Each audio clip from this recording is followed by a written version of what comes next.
You're listening to the Seabrook Business Waves.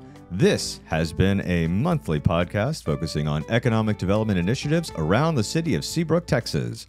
Seabrook is located southeast of the city of Houston on the Galveston Bay and has a daytime market reach of over 50,000 people. Our waterfront community has a wide range of sites available for commercial development and is eager to welcome your new business to our home. I'm your host, Paul Chavez, Economic Development Director for the City of Seabrook. And I'm Patricia Patel, Economic Development Coordinator for the City of Seabrook. Welcome to the final episode of the Seabrook Business Waves, ladies and gentlemen. Pat, Paul, what are we going to do? We are going to end our show with a bang. We are. Pat and I attended the Retail Live Trade Show in Austin, Texas, on August 31st and September 1st, and we interviewed several of the participants from the trade show to ask them about their experiences at the show and, more importantly, their site selection criteria when it comes to their expansion into the Lone Star State. Pat? Yes? Where should we start? Let's start with our interview with Mr. Geddes. We got to talk to Mr. Gaddy, right? Mr. Gatti himself. Yes. It's me, Mr. Gatti. His name was Ryan. His name was Ryan. You're right. Thank you, Ryan. Ryan Gaddy. So we got to talk to Mr. Gaddy's and hear about, they've got two very interesting concepts that they are looking to expand when it comes to their site selection activities. Right. They have the Family Entertainment Center where you can sit down, eat food, and play arcade games with the kids. And that's the Mr. Gaddy's we all know and love. Yes. But then... Now they have a new concept. Right. It's called Delco, Delivery Carryout Only. Delivery Carryout, Delco. Mm-hmm. I like that. Yeah. Okay. Well, let's hear what Mr. Gaddy's had to say about the trade show and what they're looking for when it comes to site selection. Formats. We've got our Family Entertainment Center. That's going to be pizza, games, parties, so it's your buffet. In our system, that's going to range anywhere between 10 and 30,000 square feet, though our suggested size is 12 and a half. We can do standing, freestanding, inline, in-cap, build-to-suit, second generation, whatever works. And then we have a Delco model, delivery carry-out, so 1,200 square feet. Think of something like a Domino's. Delco. Delivery carry-out only. Wow. So Seabrook would be a good spot for a Family Entertainment Center, probably just because you don't have a place where kids can be entertained. Family Entertainment Center generally is for parties, PTA groups, birthday parties, church groups, church outings. We work really well in small communities. We find that our stores do really well in like 30,000 population areas, 50,000 population. Anything less than 100,000, we want to be in, I don't want to say low income, but that median income household, a place where there's a lot of kids, a lot of young kids, a lot of schools, a lot of sports complexes, things like that. I gotcha. And then after Mr. Gaddy's, we stopped by the booth for Dutch Brothers. Man, we really needed some of that coffee by then. They have also they're also being very aggressive with their expansion into Texas. So we got to talk with them about what they're looking for when it comes to their site selection criteria. Harris from Dutch Brothers Coffee, and we're going to talk about all the things related to Dutch Brothers, City of Seabrook, and the trade show. First of all, thank you for talking to me. It's happy to talk to you, Paul, Pat. You guys want to spend some time talking about Dutch Bros Coffee. Thank you. Dutch Bros is the fastest growing coffee company in the nation. We run a drive-through only 900 square foot buildings. We have 800 stores across the country right now, almost 800, a little less, maybe 800 before the end of the year. Publicly traded company under this sticker symbol Bros. You know, it's BROS. But it's really good when we get to talk to folks like yourself who represent a community here. Dutch Bros started out in a small town, and I'm talking about Seabrook, right? That's a small town. Yeah. And the biggest thing for us when we go to these cities is we want to go to a community where we can make a difference. And that's where we got a mix of retail, work, and home. And we put local operators in who hopefully live and work, and their kids play in the Little League right there in that town. And so if I open a store in Seabrook, my operator's going to be playing for some version of the Seabrook Little League. Hopefully their kids will. That's what's important to us. And that's how we start to look for those sites. And really, communities where we can make a difference in communities that treat us well is where we want to be. Nice. After Dutch Brothers, We hit up Beans and Brews Coffee House. because we were still in the mood for coffee. Right. I think Mick even needs more coffee. Always. And so, Beans and Brews. What did you think of the name in the beginning, Paul? I don't think they intentionally misled me, but I was misled because I'm like, beans and brewed beer? Coffee and beer. Coffee and beer? Interesting. Sure, I guess. I mean, it is Monday somewhere. So I guess we should listen to what they had to say when it comes to what they're looking for when it comes to the site selection criteria. Bri Perulo from Beans and Brews Coffee House is here with us at Retail Live 2023. Tell us about your site selection process and some of the areas that you're looking to expand into. Wonderful. Well, thank you for letting me be here. I'm really excited for Beans and Brews expanding in the Texas market. You know, we are looking for location in Austin, San Antonio, Dallas, and Houston. In-cap drive-through, freestanding drive-throughs between 1,500 to 2,000 square feet. Okay. And tell us about your brews and your beans. Yeah, so we actually we actually roast all of our beans in-house. Really? So it's actually on the bottom floor of our corporate headquarters office.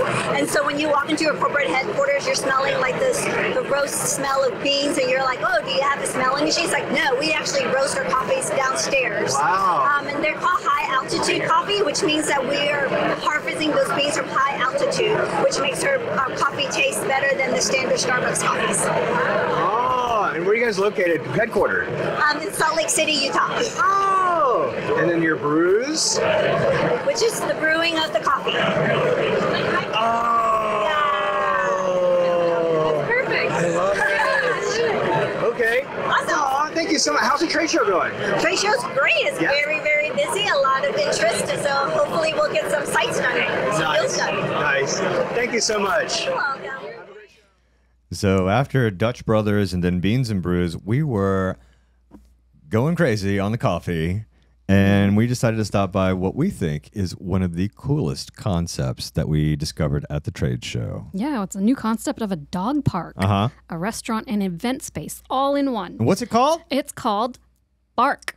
Bar K? Yes. But it's spelled bar. Yeah. Yeah, it's like a Top Golf for dogs. Pat, that would be perfect in Seabrook. That would be with I all mean, the trails that we have yes. and everybody walking their dogs. I know, and it would just connect it to one of the trails. Uh-huh. Oh, it'd be fantastic because we are a dog-loving community. Yes, we are. We also love cats. We're an equal opportunity, pet-loving kind of community.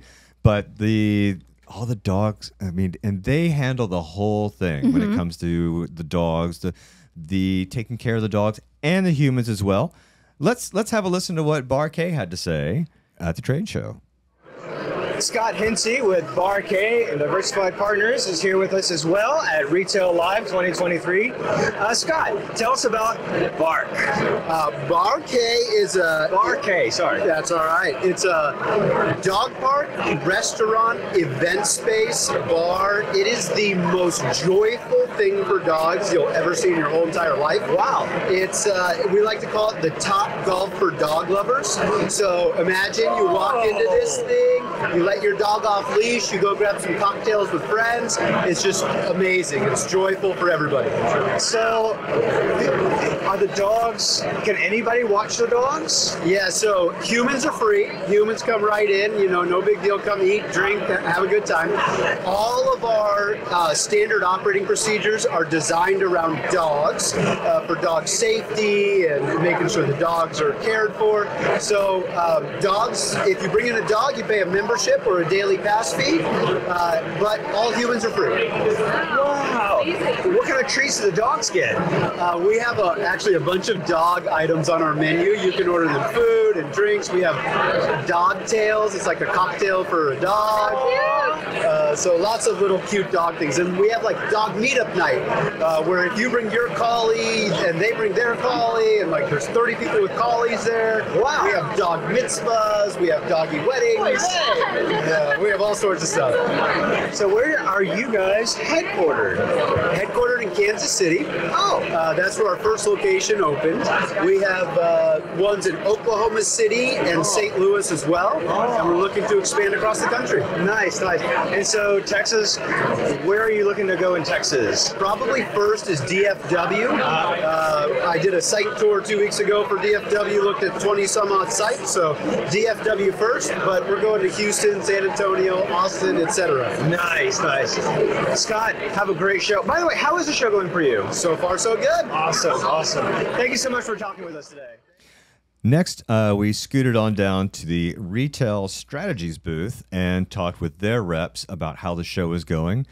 They also were super impressed with Bar K.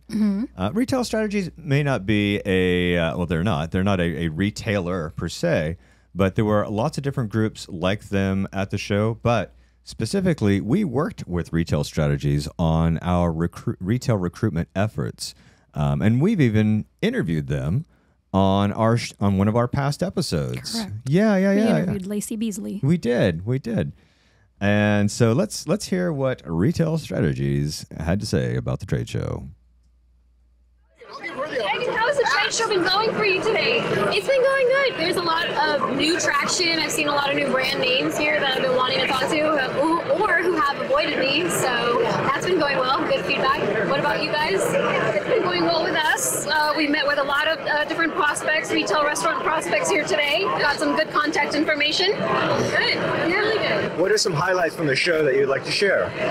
I'm seeing a lot of more entertainment, which is a really big deal for communities. They want that restaurant and entertainment aspect, so a lot of them are doing those concepts now, which are really great. I've heard of a new one called Bark, which is really fun, so I'm really interested to share that with my communities. Yeah. Oh, is Lacey here?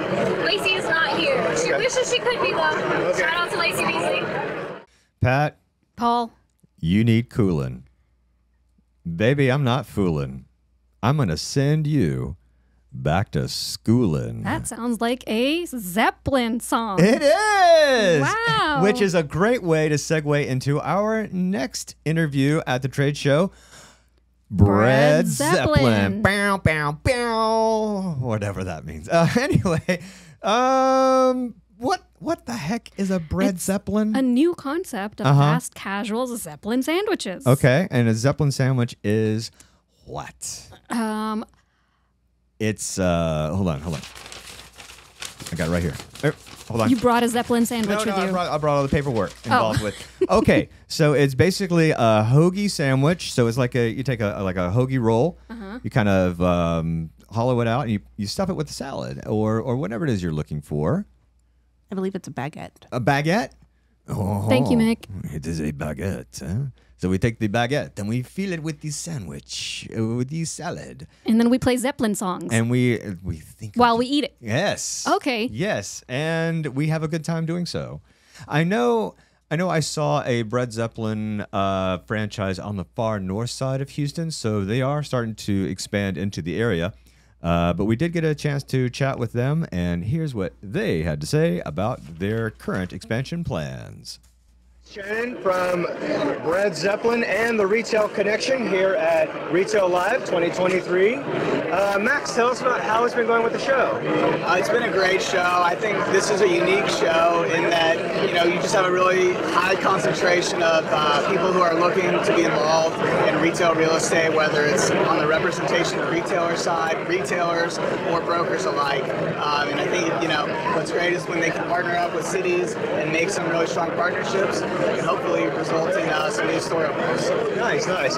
And Bread Zeppelin, tell us about it. Bread Zeppelin is a really unique, high-growth, fast casual concept where they specialize in their specialized Zeppelin sandwiches, which is a stuffed baguette, if you will, filled with a custom salad of your choice, and it's delicious. So yeah. Nice. Do they have any sites in Texas? They do. We have sites throughout DFW, and we're starting to open up the Houston market as well. Okay, nice. Are you guys looking more like North Houston, South Houston? Anywhere. Yes. All right. And then finally, we got our crowning achievement. We got to interview the CEO and founder of Retail Live, Stacy Waddell. Really fascinating person. Just a wonderful, wonderful professional. And we got to listen to some of the things that she talked about when it came to the growing pains, if you will, with Retail Live. I found it very interesting when Stacy had mentioned during our interview is how they select their cities to host the Retail Live event. Mainly, they set up where the retailers are looking to go, where the real estate market's hot and growing. And so I found that really interesting. I think one of the key takeaways from chatting with Stacy is you got to just show up and network. At this show, there was over 100 exhibitors, from retailers to site selectors, brokers, developers. Just show up and network. And it's not as rigid as ICSC, the show that's held in Dallas or in Las Vegas. You don't need an appointment. You can just walk up to the booth and start talking to somebody that you need to talk to for their site selection issues or their site selection needs. And if they have a long line of people waiting to talk to them, you just go on to the next one and just circle back later, because it's pretty free flowing. It's almost like speed dating. Let's hear from Stacy. And again, this was all done at the Retail Live trade show, so apologize for some of the background noises, but it was a busy, jam-packed event. So let's hear from Stacy on her thoughts with the Retail Live event. What's your name? Stacy Waddell. Okay. I'm with Retail Live. Okay. You're the guru and the founder of this. Yes, I am. I started 11 years ago. Nice. Here in Austin was your first show. And we have 5 Retail Live events this year. So we're growing, adding cities. Okay. Very exciting. Oh, okay. Like what other cities are you guys in? Let's see. We just came from Nashville 3 weeks ago. We have a show in Orlando in the spring. We have Charlotte in 2 weeks, and we have Indianapolis in November for the Midwest. How do you select these cities? Honestly, it's where we hear that the retailers are looking to go. So the cities that are hot real estate markets, it's not quite that simple. There's a lot of cities, obviously, that are big retail markets, but it's a combination of where are there a lot of retailers based, because we would not have a show without the amazing retailers that exhibit here. Right. So it's a combination of how can a city that has a lot of availability for travelers to get there in a day. So, for example, Austin, you can get obviously the entire state of Texas and Oklahoma. People can drive here. They can come in the morning. They can leave at night if they choose to. So it's got to be somewhat centrally located around like a big region. So again, we do Orlando, for an example. The whole state can easily get to Orlando. It's in the middle of the state. There's a lot of retailers, a lot of growth, a very kind of pro-development market, if you will, in terms of the entire southeast. So those kinds of things go into our decisions. We've made some bad decisions early on. So for example, we went to Seattle and it didn't work out. Really, Seattle? It was surprising. Very surprising. But it's geographical barriers. So if it's, let's say it's December or November, and you do a show like that where you've got a lot of snow and mountains and things, it makes it harder for travelers to get in and get out. So we learned those things over the years. Timing is everything, as they say. Comparing yourself to, say, ICSC, do you see it more as a compliment, or how do the two work together? In your thoughts, the best way to utilize the two. The best way to utilize the two.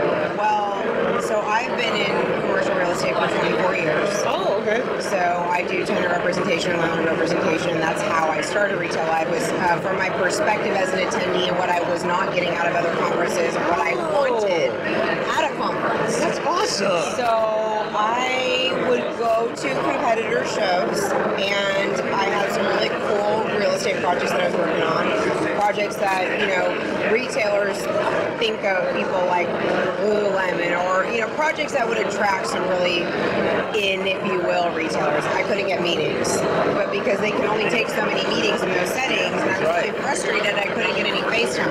Right. So I wanted to create a conference where it does not matter who you are. You could be with the city, you could be the developer, you could be the big brokerage firm. I wanted the opportunity to walk up and talk to a retailer without a meeting, and at least have the chance to pitch my site. Right. So at Retail Live, you'd set meetings in order to meet with the retailers.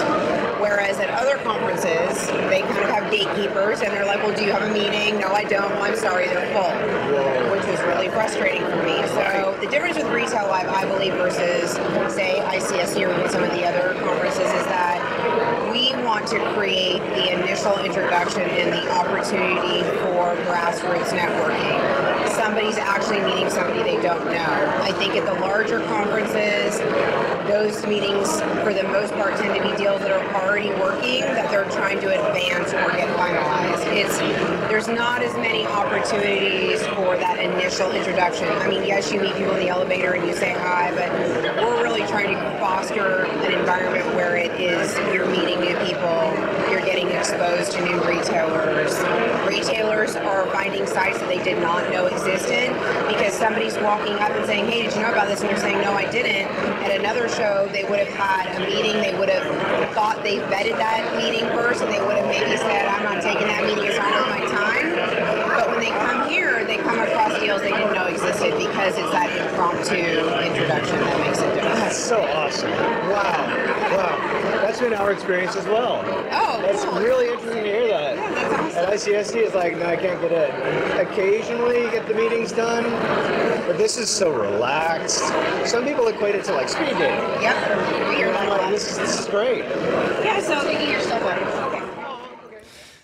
Exceptional insight from Stacy Waddell, Retail Live, and what a great way to end our interviews at the trade show. Mm-hmm. And that wraps up our episode and our podcast series for economic development with the City of Seabrook. Head on over to seabrooktx.gov/Seabrook Business Waves to find all of our past episodes. You can jump from there to your favorite podcasting platform so you can listen where you like to listen. Also, if you have not yet listened to all of our past episodes, please do so. Shame on you if you haven't. Shame on you if you have not. Let us know which ones are your favorites. Indeed. It's very much appreciated. Mick, our esteemed producer, greatly appreciate all the work that you've done to help make this podcast such a success and professional sounding. It's been a real honor. Oh, thanks. Yes, thank you, Mick.